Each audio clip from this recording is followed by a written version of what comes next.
Hello दोस्तों, कैसे हैं आप सब लोग। आशा करते हैं आप सभी लोग अच्छे होंगे। आपका इस online platform all agriculture classes में हार्दिक स्वागत है। तो चलिए आज का टॉपिक जो है वो है जीव विज्ञान। तो जीव विज्ञान के बारे में चलो पढ़ते हैं। जीव विज्ञान को इंग्लिश में क्या कहते हैं? बायोलॉजी। तो बायो बायो का मतलब क्या होता है? सजीव। सजीव। और लॉजी लॉजी का मतलब क्या होता है? अध्ययन। अध्ययन। अध्ययन। तो जीव विज्ञान को अगर आप संस्कृत हिंदी में जैसे देखें तो सजीवों का अध्ययन किया था जिसमें जीव विज्ञान में। तो जीव विज्ञान का मतलब होता है सजीवों का अध्ययन करना, यही इसका मतलब होता है। तो जीव विज्ञान की कितनी हमारी एग्रीकल्चर में कितनी शाखाएं? दो शाखाएं। कौन कौन सी है? वनस्पति विज्ञान और जंतु विज्ञान। तो क्योंकि जंतु विज्ञान में जंतुओं का अध्ययन के लिए एनिमल्स का अध्ययन किया जाता है, और वनस्पति विज्ञान पेड़ पौधों का अध्ययन किया जाता है। वो भी सांस लेते हैं, वो भी सजीव में ही आते हैं पेड़ पौधे। तो चलिए देखते हैं कौन सी है। नंबर 1 है जंतु विज्ञान। जंतु विज्ञान। दूसरी कौन है? वनस्पति विज्ञान।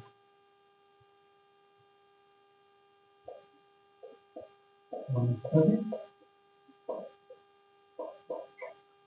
विज्ञान इसे कहते हैं जूलॉजी इंग्लिश में। जूलॉजी इसे कहते हैं बॉटनी।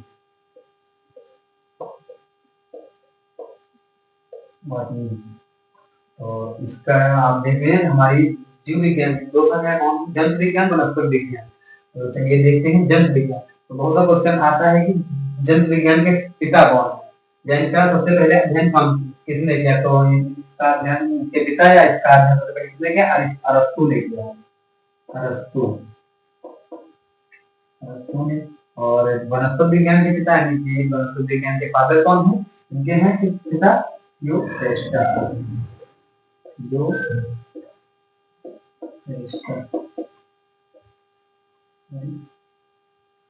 यूरेस्टस।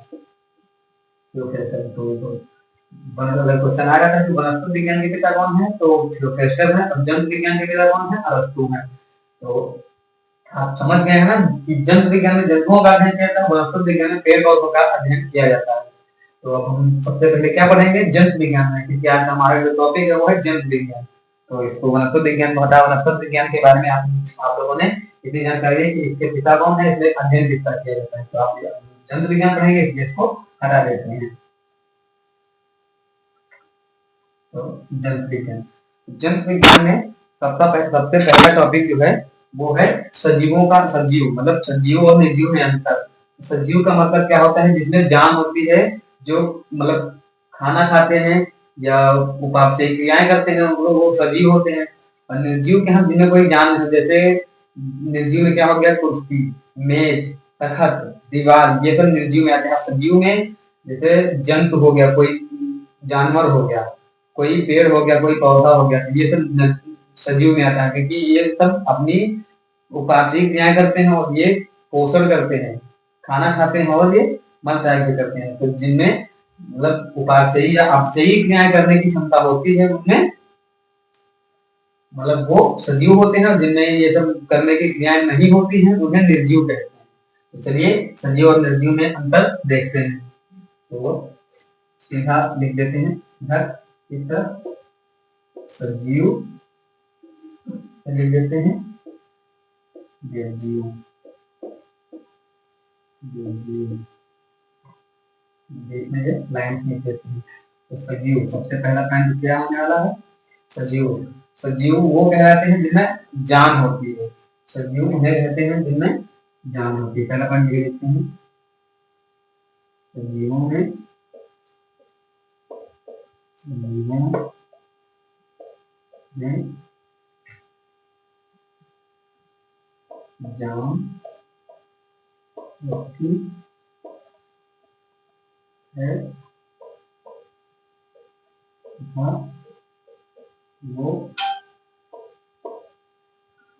तथा वो सही सही था सही सही नहीं करते हैं करते हैं। तो सजीव में क्या होता है, सजीव में जान होती है, उनमें सांस लेने की क्षमता होती है, और वो उपचयी और अपचयी दोनों क्रियाएं सजीवों में होती है। और निर्जीव में क्या था, निर्जीव में जैसे कोई कुर्सी हो गया, तो कुर्सी में कोई क्या जान होती है, वो जहाँ की तहाँ पड़ी रहती है, और ना उनमें कोई अपचयी क्रिया होती है, ना वो खाना खाती है, ना रोटी खाती है। तो इसमें क्या लिखेंगे, इसमें निर्जीवों में निर्जीवों में यह क्रियाएं नहीं होती, नहीं होती है। तो अगला पॉइंट पे कैसे समझेंगे, तो सजीव जो होते हैं, सजीव में प्रजनन करने की क्षमता होती है, अपने जैसे संतान उत्पन्न करने की क्षमता हो सब्जियों में। तो सब्जियों में एक क्षमता होती है, जैसे कि कोई टेबल हो गया, तो टेबल प्रजनन की करने की क्षमता अपनी होगी। अगर वो छोटा अपने अपनी संतान अगर उत्पन्न कर ले, तो आप बाजार से क्यों टेबल लाएंगे। तो इसीलिए निर्जीवों में प्रजनन करने यानी कि अपने जैसे संतान उत्पन्न की क्षमता नहीं होती है, और सजीवों में अपने जैसे ही संतान उत्पन्न करने की क्षमता होती है। तो अगला पॉइंट ये हो जाएगा। तो इसके बाद और सब और कौन सा पॉइंट हो जाएगा, चलिए लिख देते हैं, फिर बताते हैं आपको अगला पॉइंट। नंबर 2, सजीवों में प्रजनन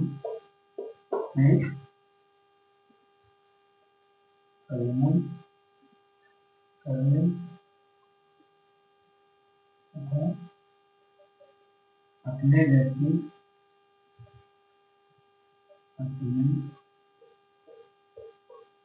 जैसी संतान उत्पन्न करने की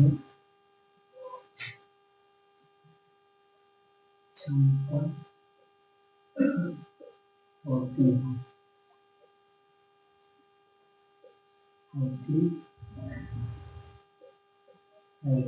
और निर्जीव में यहाँ प्रजनन करने की क्षमता नहीं होती। जैसे देखेंगे नंबर 2, निर्जीवों में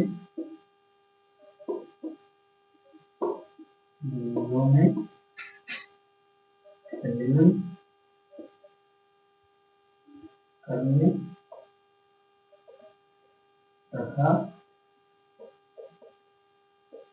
में व्यक्ति संतान उत्पन्न करने की क्षमता नहीं होती, करने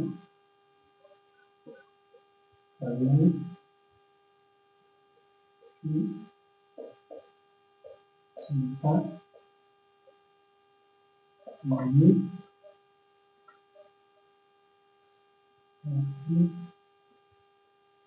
है। तो निर्जीव में अपने से संतान उत्पन्न करने की क्षमता नहीं होती है। तो ये दोनों पॉइंट क्लियर हो गए। तो अगला पॉइंट हम क्या देखते हैं, तो सदियों में वृद्धि होती, मतलब सदियों में वृद्धि होती है। जैसे कोई बच्चा हो गया, तो वो बच्चा मतलब पहले छोटा होता है, फिर धीरे धीरे बड़ा होता है, इसमें वृद्धि, सदियों में वृद्धि पाई जाती है।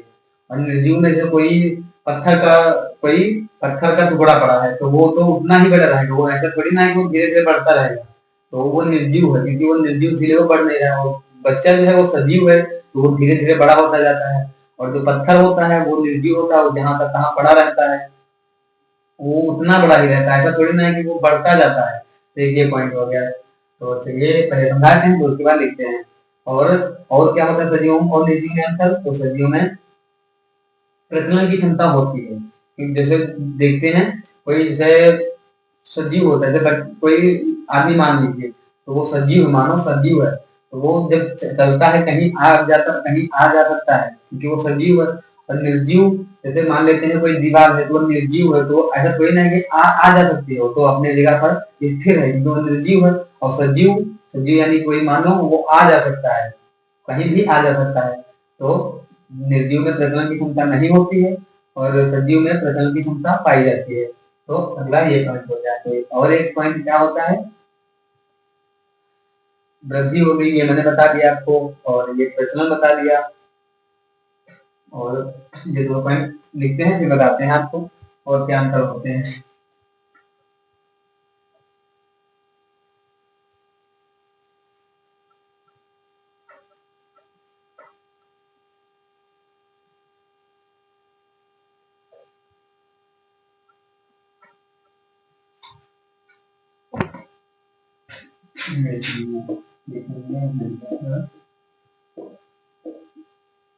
ये क्वेश्चन बहुत बहुत बार आया है, 2 नंबरों में आया, मतलब उत्तरीय प्रश्न में आया, बहुत बार क्वेश्चन आया है, इसलिए मैं आपको बता देना। 2-4 पॉइंट आप लिख दीजिएगा तो सही रहेगा। तो अगला पॉइंट क्या लिखते हैं, मैंने आपको समझाया, इसके बाद लिख देते हैं।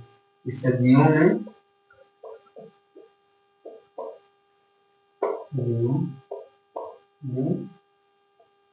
वृद्धि पाई जाती है,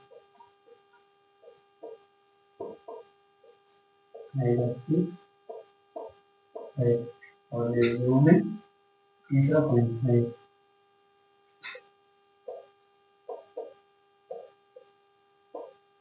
निर्जीवों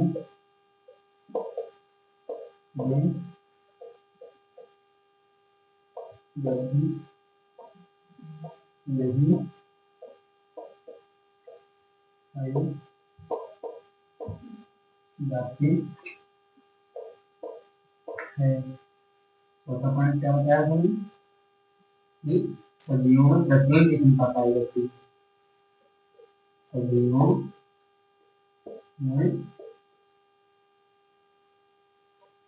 प्रजनन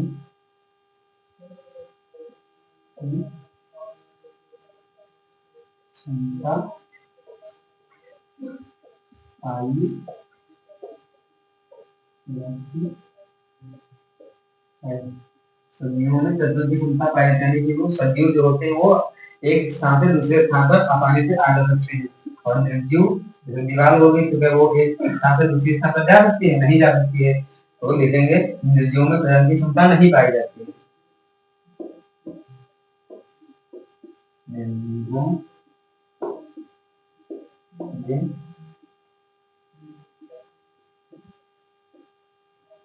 की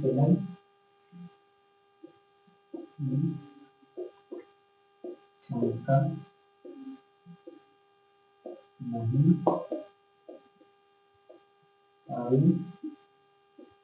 पाई जाती है। तो आपके कितने पॉइंट होंगे, 4 पॉइंट। ये पॉइंट आपको और बता देते हैं तो, क्योंकि 5 पॉइंट तो कम से कम होने ही चाहिए, इसमें आप 5 पॉइंट होंगे तो आप कम से कम 2-3 पॉइंट तो 3 पॉइंट तो आराम से 3 पॉइंट लिख देंगे तो आपका काम हो जाएगा। तो आपका लास्ट वाला जो 5वां नंबर वो आपको बताते हैं कि सजीव और निर्जीव में क्या अंतर है। तो 5वां अंतर ये होता है कि सजीव में अनुकूलता, अनुकूलता यानी कि मौसम के अनुसार अपने आप को ढाल लेना, वो क्षमता पाई जाती है सजीवों में। निर्जीव में क्षमता नहीं पाई जाती। जैसे बहुत ठंड, जैसे इस टाइम बहुत ठंड पड़ रही है तो मतलब हम लोग ज्यादा कपड़े पहन लेते हैं, तो उससे कुछ हमारे हमारे शरीर को अनुकूल यानी कि मौसम के अनुसार अनुकूल बना रहता है। और निर्जीव जो होते हैं, जैसे कि मान लीजिए ये दीवार है तो कि ये क्या कपड़े पहन रहे हैं, इसको कोई फर्क ही नहीं पड़ता है।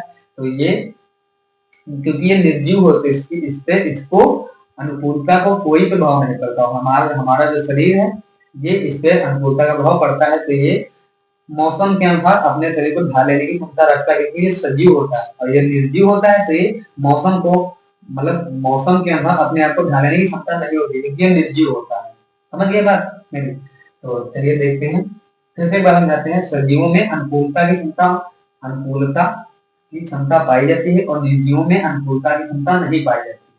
समझ गए मेरी बात? तो आप ये लिख देते हैं, आखिरी आपका सजीव और निर्जीव में अंतर 5 नंबर।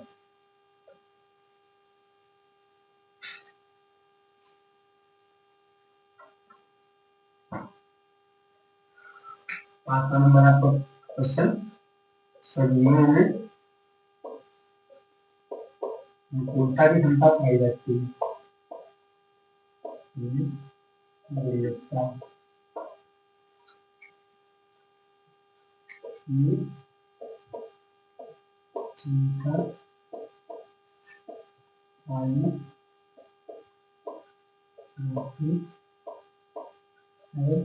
अंग्रेजियों में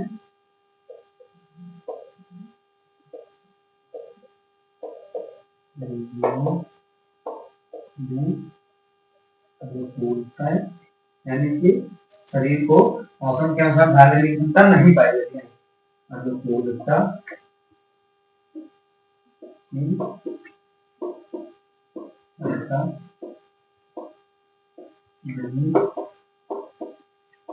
पाई जाती है।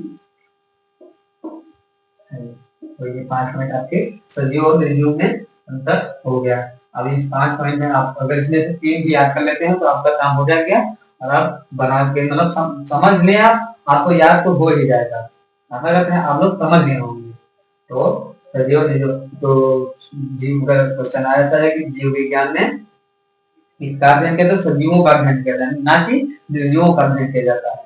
और जीव विज्ञान में 2 शाखाएं होती हैं, जंतु विज्ञान और वनस्पति विज्ञान। तो जीव विज्ञान जो है उसमें जंतुओं का अध्ययन किया जाता है और वनस्पति विज्ञान जो है उसमें पेड़ पौधों का अध्ययन किया जाता है। तो वनस्पति विज्ञान वो भी इसी की शाखा है, क्योंकि वनस्पति विज्ञान में भी सजीवों का यानी पेड़ पौधे सजीव है, क्योंकि वो सांस लेते हैं, वो भी हरित लवक के द्वारा अपना भोजन बनाते हैं, ग्रहण करते हैं, तो वो भी सजीव। जंतुओं जंतु विज्ञान, जंतु नाम से ही पता चला कि जंतुओं का अध्ययन किया, जंतु आप जानते ही हैं कि खाना खाते हैं और मतलब जंतु में हम लोग भी आ जाते हैं, क्योंकि हम लोग मानव हैं, तो जंतुओं में इनका अध्ययन किया जाता है। तो अगर क्वेश्चन आ जाता है तो सजीव और निर्जीव में अंतर तो ये आप कर सकते हैं।